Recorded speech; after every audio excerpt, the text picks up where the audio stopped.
14 अगस्त की आमद है, चलो मुझे झंडे झंडियाँ लेकर दो, साथ में पटाखों वाला डब्बा और पुकाना। ओ अच्छा चलो। अंकल एक पटाखों वाला डब्बा। 1 मिनट, एक बड़ा वाला झंडा जो छत पे लगाते हैं वो दे दो। ठीक है साहब। ये वाले 3 बैचेस भी दे दें। ओ अंकल पटाखों वाला डब्बा और सुरसुरे भी दे दे। 1 मिनट ना बो बकरे, मैं बात कर रहा हूँ ना। जी जी। गाड़ी और बाइक पर लगाने वाले झंडे भी दे दो।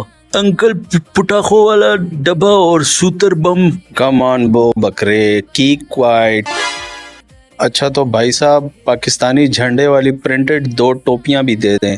पटाखों वाला डब्बा भी और सुरसुरे भी। ओ बो बकरे शट योर माउथ। ये टोपियां किसी और को पहनाना, मैं जा रहा हूँ।